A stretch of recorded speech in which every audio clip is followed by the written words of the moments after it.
got stuff. Okay. That was beautiful. I know. That's not going to make it onto the final I think it thing. should. It was so majestic. I might leave it in just for you. Oh, thanks. All right. Hey, everybody. It's Thunder Kitten here, and I am with my friend Kat. Hi. What? Am I supposed to say more? I just wasn't sure if you were going to say anything else or not. Oh, well. You're fine. Go ahead. Anyway, so I'm here with my friend Kat, and we're going to talk about RWBY Volume 5, Episode 6, and it's going to be a really good time. Yeah. Yeah. Yeah. I have so many notes. I'm just like ready to get started. Okay, well, let's not even... Before we dive into this review and discussion, just a warning. That was awkward. Just a warning that there will be obvious spoilers. We will be talking about all the things that happen in this episode. Yes, all the spoilers. All the spoilers. Every spoiler for this episode. And nothing else. Do you want to start us off today? I can.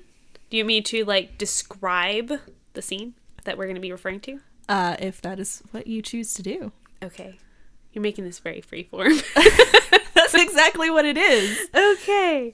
Well, when the episode opens up, we see that Crow is searching for, presumably, other hunters and huntresses that he can recruit so that they can go find the Spring Maiden. We notice that he's going to, like, several places and he's not really having much luck. And he starts his search at, would you say that this is a bar, maybe?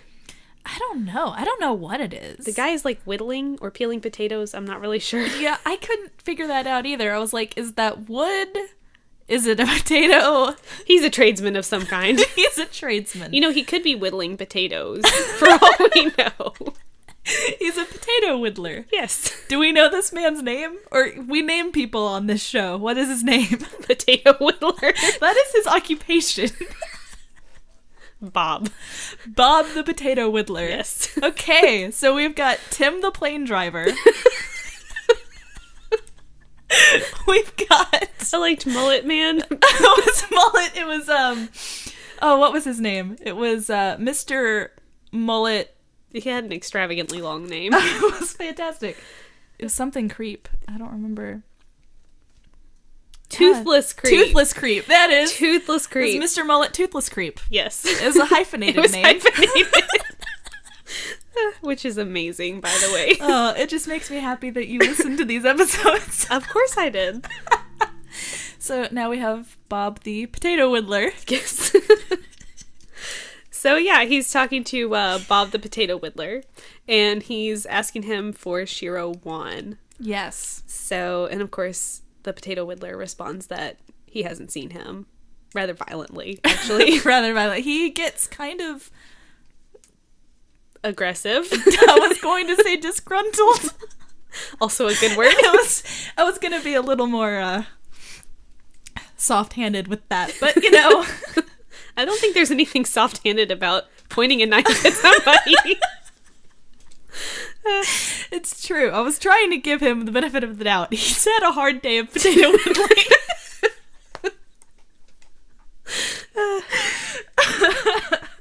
I have nothing to say to that. I like the note that we're starting on today. This is real promising, friends. I can't even...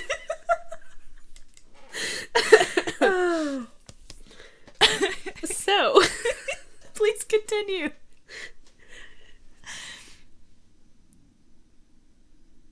Are you gathering yourself? My brain just died a little bit, but it's okay. I'm conflicted as to whether I need to be editing a lot of this or not at all. It depends on how awkward you want it to be. Oh man. Okay. So, long day of potato whittling, and he gets very aggressive with Crow, and he's basically like, so this jerk Shiro that you're looking for owes me a bunch of money, and if you're associated with him, then we are not on good terms. Yeah. Which, I like how during this whole exchange, Crow is trying to be, like, really smooth about everything. He's like, I'm not a cop, man. Like, it's all good. This guy's my buddy. And he's just like, oh, really? And then that's when things get a little scary. Right. I kind of get the impression that he was kind of name dropping a little bit. Yeah. He was kind of like, oh yeah, Shiro, he's my friend. Not realizing that was kind of the big red button you don't want to push. Yeah, apparently. This angry potato whittler. So anyway. It's a very specialized trade, apparently.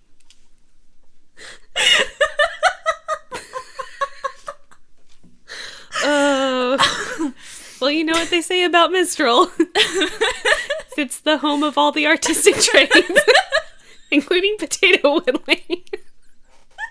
That's how he expresses his deepest I think feelings. you should just rename this podcast and name it the Potato Whittling Podcast. This episode is brought to you by Potato Whittling. Support your local potato whittlers. We're getting nowhere. Yep, that is, we are almost 7 minutes in. That's amazing. This is what we've got to show for it. Okay, so, he leaves the potato whittler. Really? We need to just stop saying that altogether. I cannot stop laughing. So he leaves the establishment. That's not helping. The place that may or may not be a bar. So he leaves. Yes, and then he attempts to talk to several other people about presumably several other hunters and huntresses, and yes, he's not having much luck. I think he talked to like an old woman and some kind of weapons trader, and there was that one part where there were random fighting people in the background. Yeah, it was just like Street Fighter. But no one was concerned about the street fighting. No. They just let people fight in the streets of Mistral, apparently. That's normal. Well, I mean, they did talk about how the lower you go, the worse it gets, essentially. That is true. So, and you kind of, whenever it opens, you do see a lot of, like, ramshackle buildings and things like that. So you already get the sense that this is kind of the seedy area of town. I also think that it's interesting to note that on the outside of the place that may or may not be a bar, there was a sign that said no faunus. Yes. So we finally see a little bit of that, like, segregation and some discrimination there against the faunus, because thus far, the only time that I've really noticed that we've, like, witnessed that is with, like, Cardin and Velvet back in the school. So it was nice that they kind of added that touch. It just kind of made it a little bit more real. Yeah, that it's not just kind of a schoolyard bullying kind of thing. Yeah. It's an actual racial divide that they're having to overcome. I did really appreciate that little touch because it did make the predicament of the faunus a little bit more understandable. Apparently potato whittling is not for fun. It's not. They're the worst kind of customers. Oh my gosh. They can't appreciate the art that is potato whittling. No, they can't. But what, I mean, they're just islanders hanging out, fishing for each other, apparently. Anyway. So, the last stop for this whole scene. Really? What are we even laughing about now? I'm so sorry. You're gonna have to edit so much of this. I know. I'm so sorry. I don't know why potato whittling is just so funny to me. Because you're picturing a little old man, like, bent over a potato. Just very carefully and gently hacking away at it with his knife. I remember back in my day, I used to whittle potatoes for hours. Now they have them machines to do this for you. This right here is fine craftsmanship. Yes, it is. Oh my gosh, this needs to stop. It really does. Okay, let's put an end to this before it gets worse. Oh man. Well, Anyway. if you would stop laughing randomly, that would be a lot easier. I'm so sorry. I don't think you are. So, on a more serious this note, the last place that he visits is this house. It kind of looks like it's at the end of a little, like, cul-de-sac.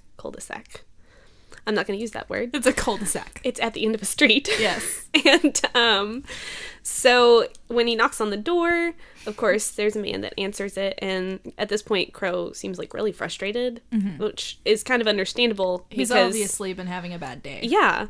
So, you know, he asks for the person that he's looking for. And then the next thing you know, there's a little girl there. And she asks, does he know where Mommy is? Mm-hmm. And that's just, it was really sad. It was very heartbreaking. It was. And it, again, this is another thing that sort of adds to the realism of this world. Mm-hmm. Huntsmen and huntresses, obviously, are in very high demand. Yeah. We do see this a lot. Other towns that aren't the big cities really need some protection. Or, you know, like we saw with Weiss, as she was traveling, there was other travelers and other ships that they needed protection. Their huntress was down. They couldn't fight against the Grimm on their own. Yes. Mm-hmm. So, like we've said, this is obviously him looking for the huntsmen and huntresses that he said that he was going to try and contact to help with their cause.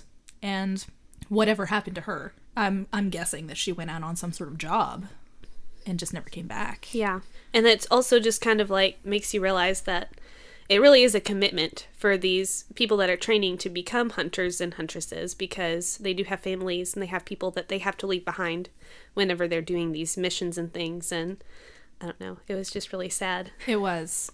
It kind of reminded me a little bit of Ren and his backstory from Volume 4. We got to see his father, who I don't know if he actually was a huntsman, but he kind of seemed... He seemed like a leader in that community. Right. And I don't remember if they established that he was a huntsman or not, but I did get that sense that he was at least trying to fill that sort of role. And the effect that had, I mean, you see how Rin reacts whenever he sees his dad. He's very happy to see him. Mm-hmm. And you get this sense that he's been gone for a little bit. And I imagine that's exactly the situation that this family probably experienced. Yeah. And I feel like, for me anyway, and especially the way that Crow looks at her, I feel like this probably reminded him maybe a little bit of RWBY whenever Summer went missing. Because I imagine she was probably also just very confused and thinking that, well, Mama's just gone. Like, when is she coming back? Yeah. So that had to be really hard. I imagine. I do get the impression, from what we do know about that situation, that RWBY was younger than this little girl is. Well, then perhaps maybe Yang. Yeah.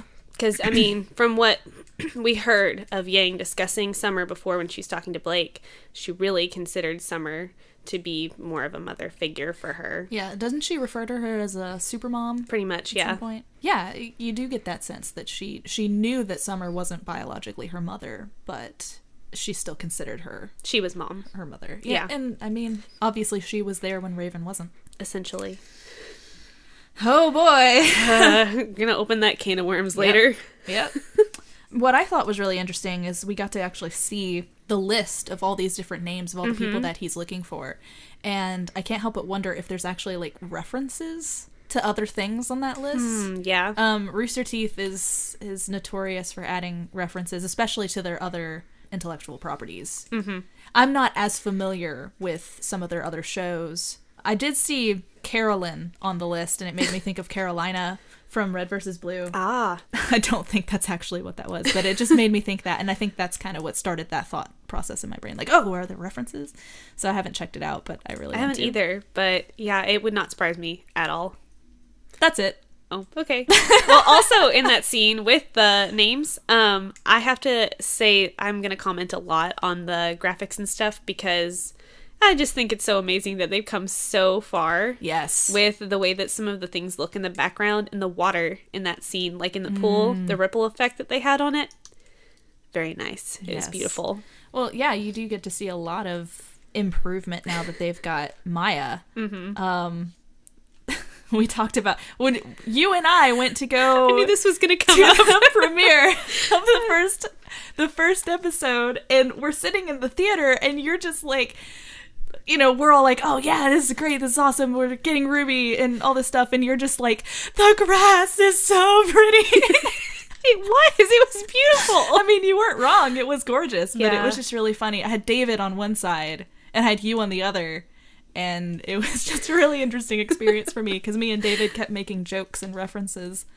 And I'm over there talking about the grass. And you're talking about the grass. It was beautiful grass, Rooster Teeth animation, if you're listening to this.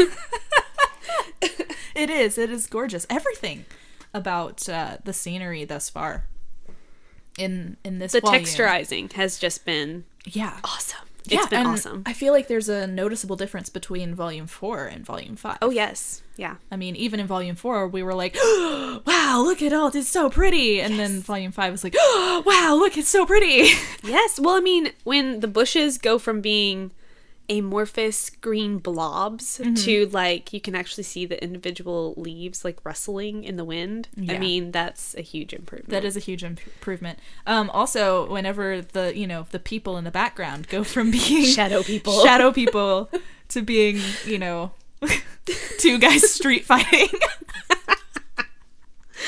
We're just like, oh wow, it's so beautiful. I'm really impressed at the amount of detail that they put into the street fighting men, because they were actually bruised and stuff too. Yeah, they had like scars and stuff. So the choreography was a little wonky, I gotta say. I get the feeling it was more of a drunken brawl. So the thought that I had. Yeah, they were visiting that place that may or may not be a bar. That may or may not be a bar. Or a potato whittling establishment. Would that be a potato whittling workshop? I'm not sure. I mean, I've never potato whittled before, so I'm not exactly familiar with this. We're going to get off this tangent before it starts to get weird again. Okay. So, what did you think? Because I'm really curious. I'm still not 100% sure what the significance is of this, but Crow going back to pay off Shiro's debts. I don't know if that was just like he was trying to do a noble thing and clear his name, or I wondered if there was some kind of other, like, did he just not want him to have any unfinished business? Here's sort of the impression that I get. Obviously, I am not in the know about these things, so this is just kind of like a mini theory, or I guess it's a headcanon. Okay. It's a little bit more of a headcanon. So those are allowed. We allow those. Well, good. So Crow first goes to this place and he gets threatened, and he's all like, oh wow, this is a bad situation, I'm just gonna slowly back away with my hands up and see you later. And then he talks to all these other people, he's frustrated, gets to that house where the mother is obviously gone. He goes and he knocks, and he's obviously frustrated, he's been having a bad day, he's tired, this is probably the last person on his list, and he's just hoping for one person, please just give me a yay or nay on this, is she around, whatever. And then having that moment with the little girl and just realizing, oh, I just brought up something that this family does not want to be thinking about. And I think that probably started a thought process in his head about maybe that's where Shiro is, maybe he's gone, and if that's the case, whoever's thinking about him, whoever is missing him, like this family is missing this huntress, they shouldn't have to worry about this problem. They should remember him well. Yeah. And that's sort of the thing that I thought about when I saw that scene. I don't know if that's what they were going for or not, but that's just sort of... It was just an interesting added little scene. It was. I also thought it was very interesting. First of all, the debt that Shiro has seems fairly large. Yeah, it does. And Crow just has no problem just slapping the money on the table and being like, here you go. So how loaded is Crow exactly? Very. Clearly. He does purchase a lot of alcohol, so I mean, you do have to have a lot of money if you're going to feed that habit. Yes. But also the reaction that the guy has to this. He kind of seems like maybe he actually really cared for Shiro. Yeah. And maybe he appreciates what Crow did. I kind of got that feeling too. The way that he said, that idiot. Exactly. Yeah. Yeah, I was like, I'm not sure if he's talking about Shiro or Crow as that idiot. Yeah. But there's obviously emotion there regardless. Absolutely. I agree. So would you like to introduce the next scene? It's tea time with mommy. Nice. That is what I have in my notes. That's amazing. Literally, tea time with mommy. So Raven is More like tea time with the Red Queen. Tea time with the Red Queen. Please don't make comments that are going to make you lose your head. Exactly. You know, there was a more eloquent way to say that. My brain just didn't want to think of them. No, that's all right. So, no, but Raven is sitting down with Yang and Weiss, and now she's going to reveal this big truth that she sort of cliffhangered us with. Yes. And can I just say, I was really excited to see Weiss's sass come back. Dude, Weiss is the sassmeister. She is. And it's wonderful because after seeing her with her dad and that like fear that she seemed to have and the apprehension, and so to see her like sitting here in front of Raven and to tell her, you're really obnoxious. Yeah. I was just like, yes. This woman could kill you and not even think about it. She doesn't care. But Weiss is just like, I got no problems. Yep. No, Sassmeister. Yes. That's her official nickname now. Weiss the sass monster. Meister. Meister. I don't know. Monster kind of works too. Monster works too. I think Meister just sounds, it fits her better. It does with the Mertonaster. Yeah, exactly. Yeah. See? It sounds uppity. It does. Bit. Okay. Yep. Yep, that's it. So we get to learn the thing that Crow had apparently been hiding from Yang and RWBY. There was a lot. There was a lot. There was a lot she unpacked really quickly. Yeah, and she talked about how she and Crow had been training to learn how to take down hunters and huntresses. Yes. Whoa. Yeah. Oh, right? You mean people actually train to be hunters and huntresses not to help people? Right. Really? Yeah. Apparently. Yeah, she goes on this whole thing about that. She tells us that, you know, some people just want to do it to get stronger. Raven just has this whole, like, different perspective on everything, which is one of the things that I really like about her. For those of you who don't know, I love Raven as a character. I think she's fascinating. She is. But I find her fascinating because her point of view is so different from everyone else in the show.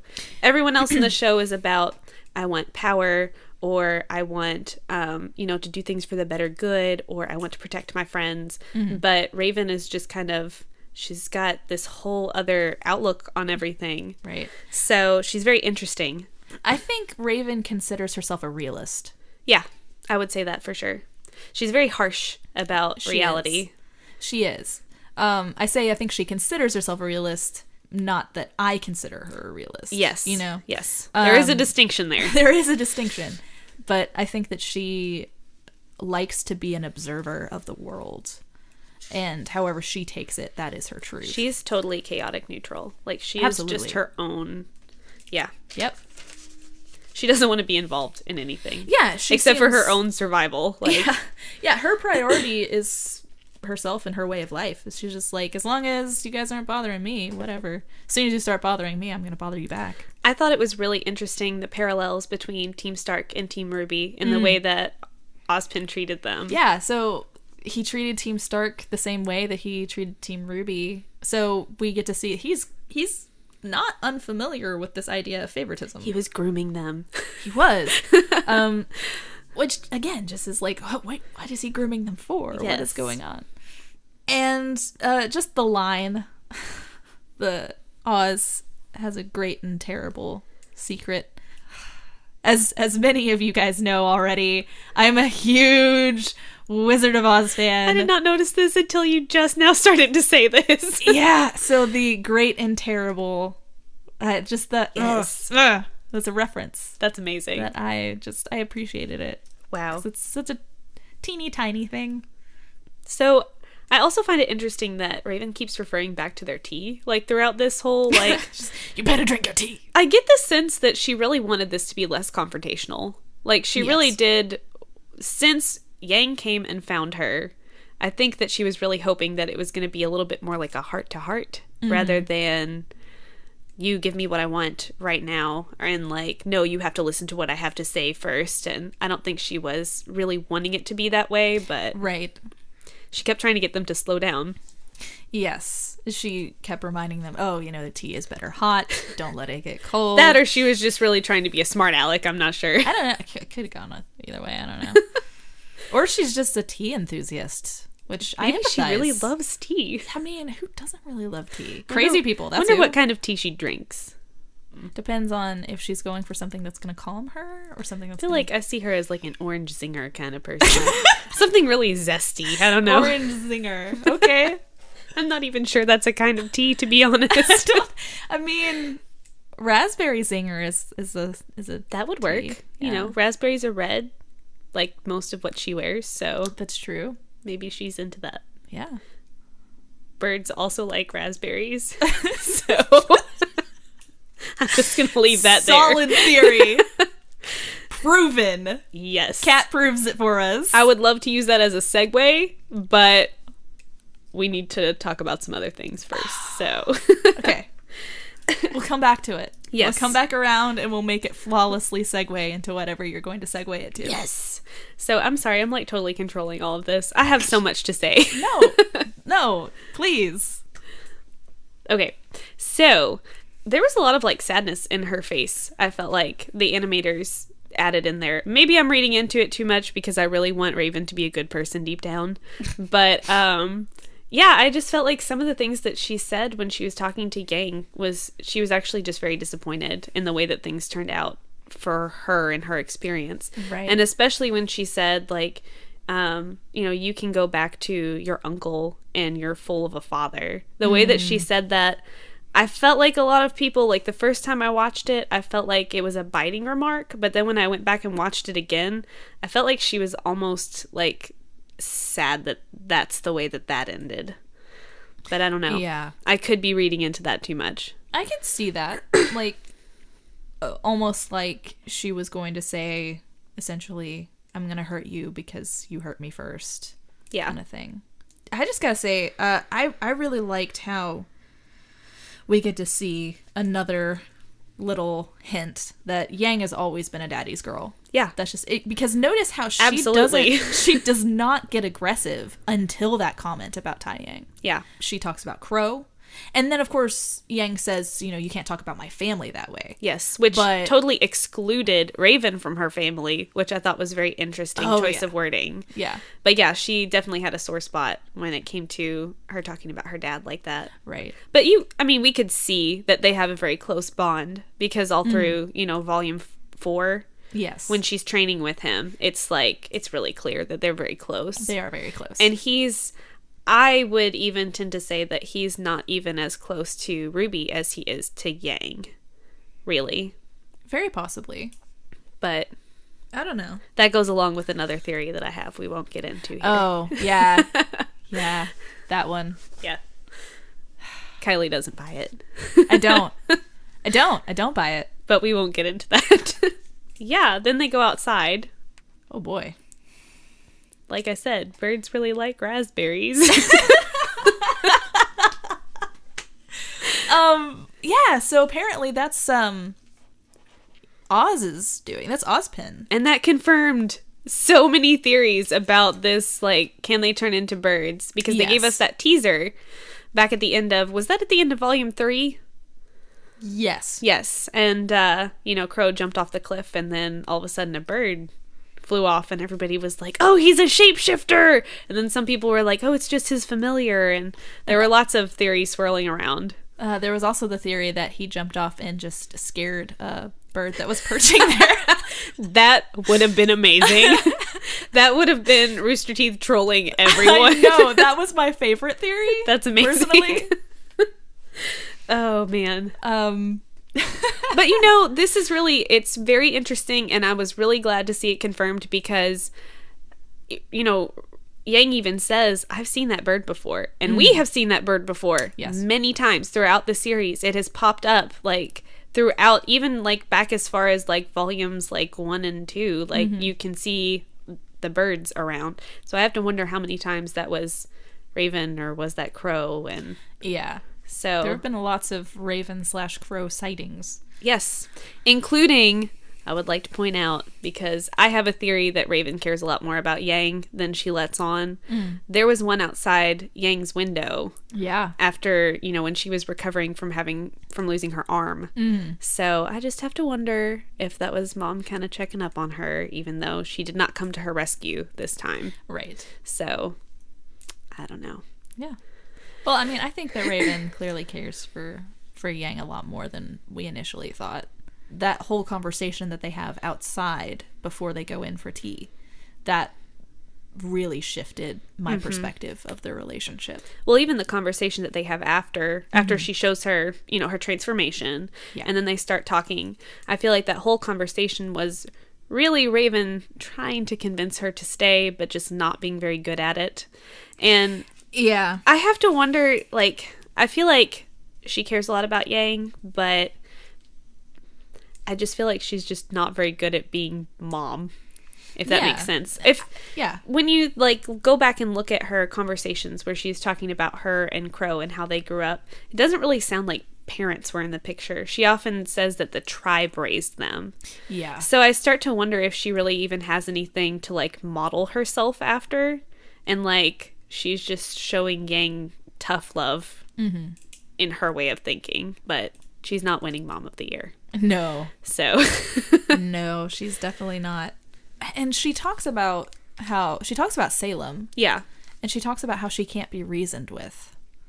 And I found that very interesting because that's sort of a quality that I had already picked up on. Yeah. I was kind of thinking, is that the type of person that she is? That she's just so dead set on. Makes you wonder if they've tried to reason with her before. Yeah. If they've tried to negotiate at some point. Yeah. So that would be an interesting backstory. It would be. I wonder who they sent to negotiate. I'm not sure. Crow. Yeah. Somehow I don't think that Crow would be the best negotiator. No. He would show up drunk and it would be, well, wait, he's always drunk. Yeah. It would be like, hey, you should stop with the fighting us. Stop making Grimm. And making them fight us. Yes. We're tired. I can just see Salem. She's just like, she can't even take him seriously. Like, she just send that little brain thing that she's got up there to just, like, escort him out. Just escort him out. Just like one of its tentacles just, like, grabs a hold of his arm. Wraps around him. Like, let's go. This way to the door. Whenever it came to Raven showing that, oh, this is what Ozpin did to us, he turned us into actual Raven and Crow. Really wish that we would have been able to see the transformation itself. Yes. But I understand that the animation for that would have been so difficult to do. It would have been monstrous. Would have been. But how cool would that have been? It would have been really amazing. But that said, I felt like they did a pretty good job with it was very clear that was her. So yeah, I give them credit for that. Absolutely. And like you had been talking about with Raven's argument at the end there, really does seem like she was trying to turn Yang against Crow. Yeah. And she was giving her another choice to make. Yes. She was saying, either you can go back to your uncle or you can stay with me.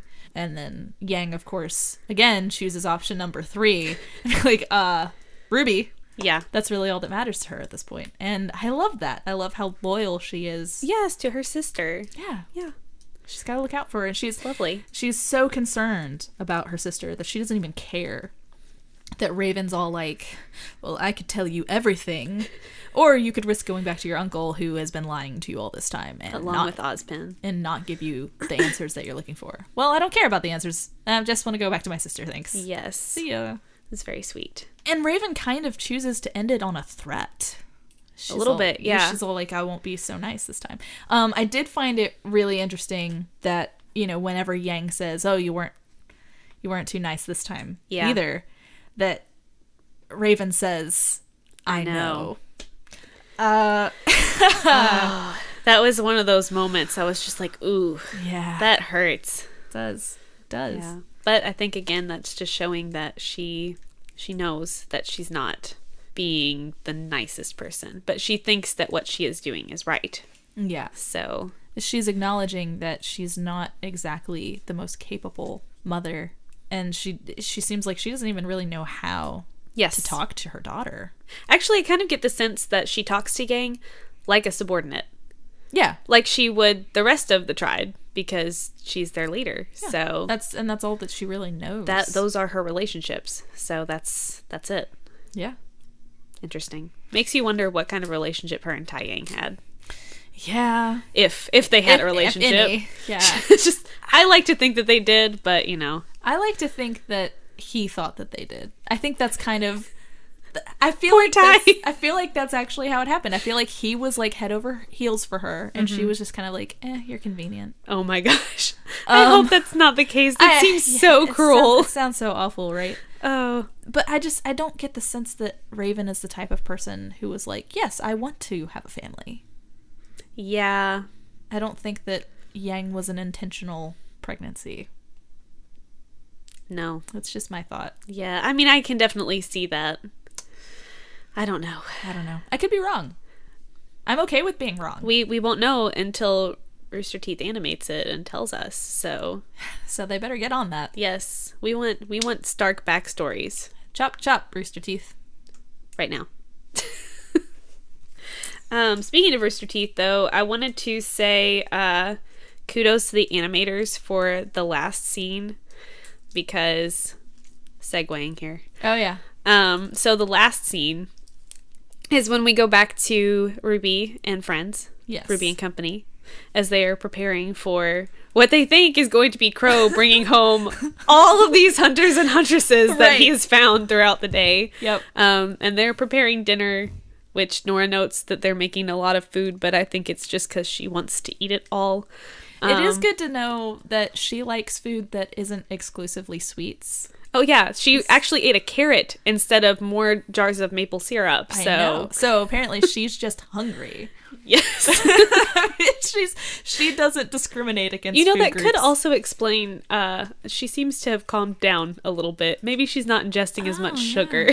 She's certainly not getting as much coffee. So we know what happens when she has coffee. Maybe Rin's behind that. He seems to be kind of the chef in the group, so. Yeah. Yeah, he seems to know what he's doing. I mean, he's got a fancy apron and everything. He does. And gross algae energy drinks that he tried to force on Pyrrha. Yeah. Oh, Pyrrha. Why? Why'd you do that? I'm sorry. I got all nostalgic. I'm sorry. Oh. Yep. All the feels. Yep, so she's not eating maple syrup, but she's not eating pancakes, and she's not drinking coffee. So, yeah. And she's not throwing up algae drinks, so that's good. That's also good. Jean is also not throwing up right now. That is also good. There is a severe Are we just going to keep referencing awkward events that happened in past episodes now? We've got time to kill, okay? Look. We do? Yeah. We just hit the 41-minute mark. That's amazing, because we talked about potato whittling for like 15 minutes. We can always come back to it if we need to fill time.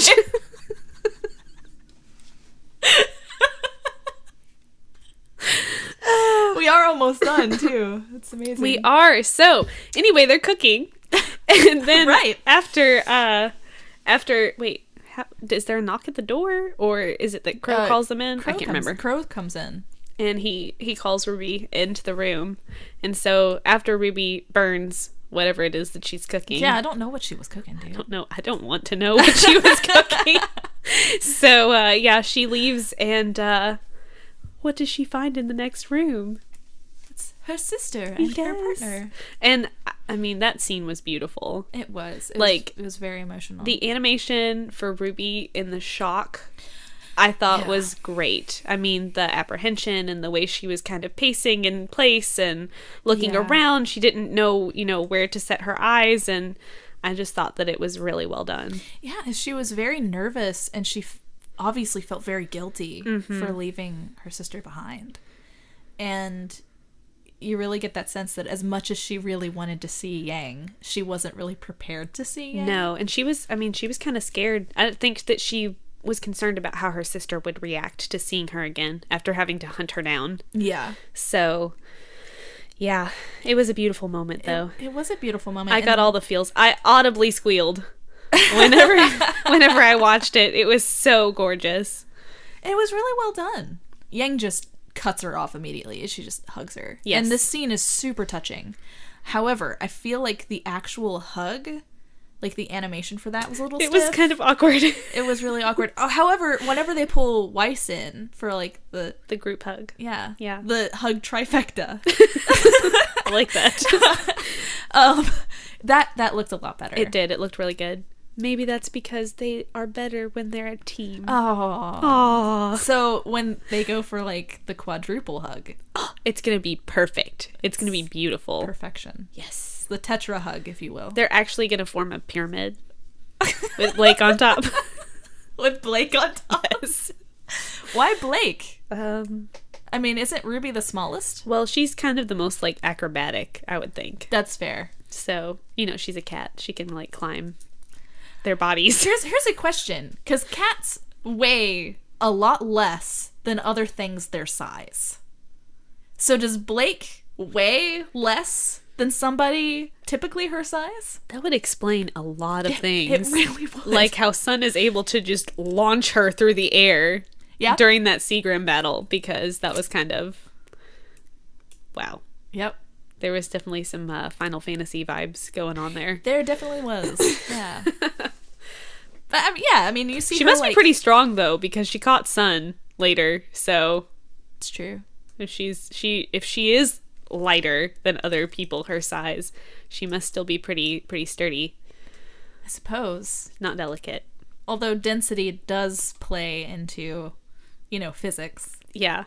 There are no physics in There RWBY. are no physics in RWBY. Okay. Let's be real. Sorry, I am channeling Sarah so hardcore right now, and I'm like, but the science and the physics of this. Like, yes. No, it's anime. Yeah. That doesn't exist. None of that's real. But That would and be yet really they have interesting. potato whittling, so Yes. Which is the most realistic of occupations. That really brought it into the real world for me. Me too. Yeah, you just need to rename this segment Potato Whittling with Thunder Kitten and Cat. Yep. Now I feel like I really do want to learn to potato whittle, and we can do a segment on your channel about potato whittling. Let's do it. Let's do a video on how to potato whittle. Our journey to learn the art of potato whittling. Potato whittling. So I'm gonna buy some potatoes. How many of you would actually watch that if we did it? That's such a great question. So if you're interested in seeing a segment about us learning how to potato whittle, leave a comment and like and subscribe. Yes.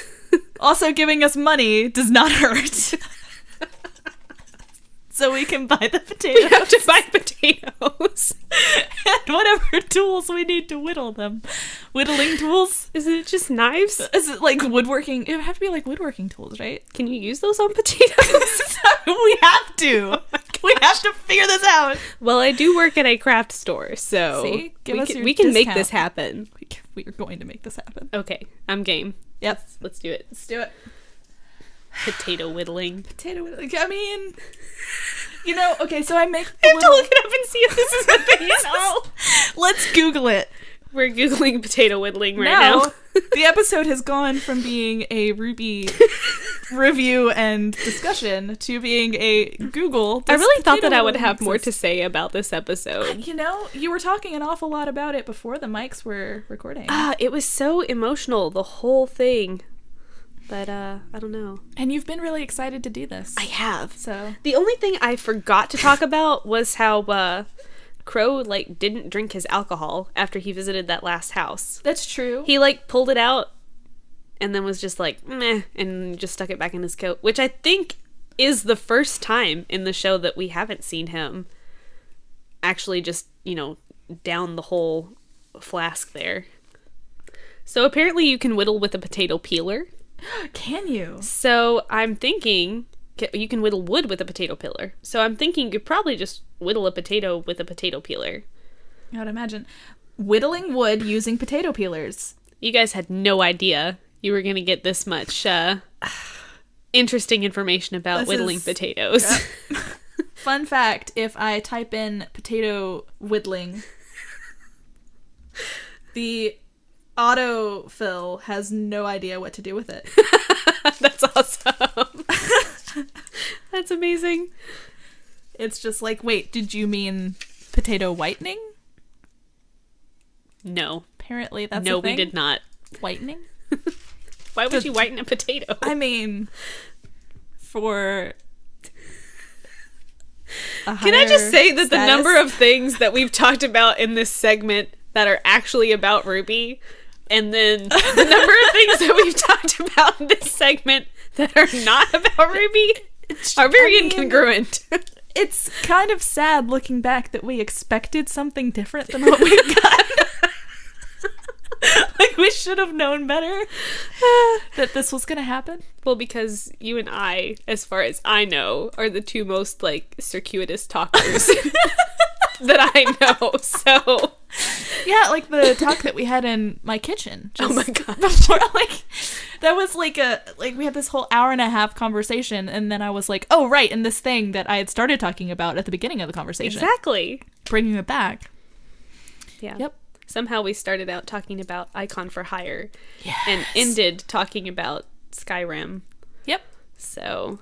Dun, dun, and dun. Carls and Jarls. Dun, dun, dun. And Dun, becoming dun, a dun. thing. Dun, dun, dun. A thing. I'm kidding, it's a thing. It's a thing. I learned that today. I had no idea before now. Wow. So this is an episode that happened. We should probably stop talking. How do you feel about your appearance on my channel? I'm scared. Well, I have every intention of bringing you back. Oh, yay! I'm glad. At least for our potato whittling adventure. Yes. And then cosplay adventures. As long as people want to see our potato whittling and cosplay I don't care. adventures. We were forcing it upon them. You're gonna watch it and you're gonna like it. You're gonna like it. You're gonna share it to all the social medias. Yes. You're gonna get it trending on Twitter. Well, I don't know about that. Why not? Well, I don't really know much about Twitter. I'm not sure what that entails. Me either, actually. I don't Twitter. Do you Instagram? No. Me either. Dude, what we should do? You're so concerned. You have such a worried look on your face. Dude, we totally, like, what we should do. That's how I talk. Go on. What we should do, though, is we should just have, like, a show. Just, like, a little podcast where we just talk about nothing. I'm all for that. Let's do it. Because that's 90% of my dialogue in life anyway. We just have a conversation, and we just so happen to put mics in front of us. We could have, like, topic points. We could have, like, 3 topics for the day. And just be like, hey, so today we're going to talk about yams.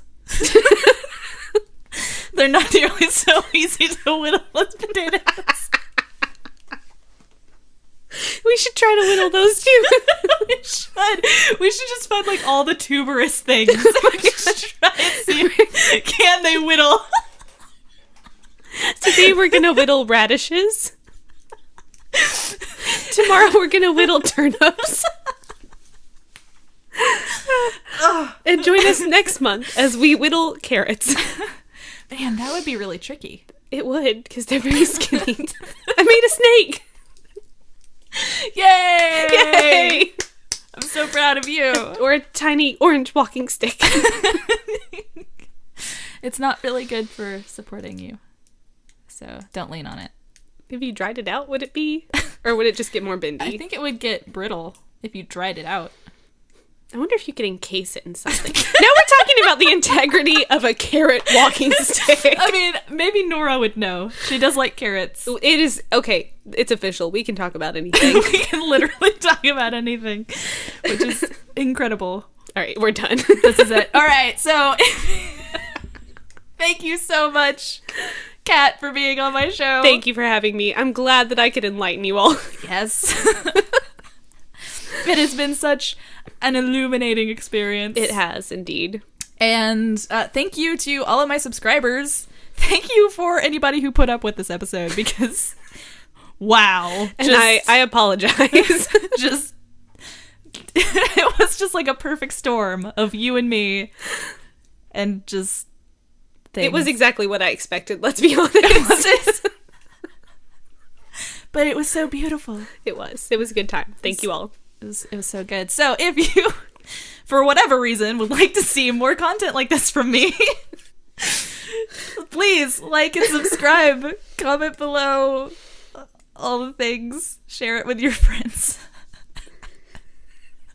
Force them to live through this, just like you did. Everybody who made it this far into the episode gets a golden potato. That's it.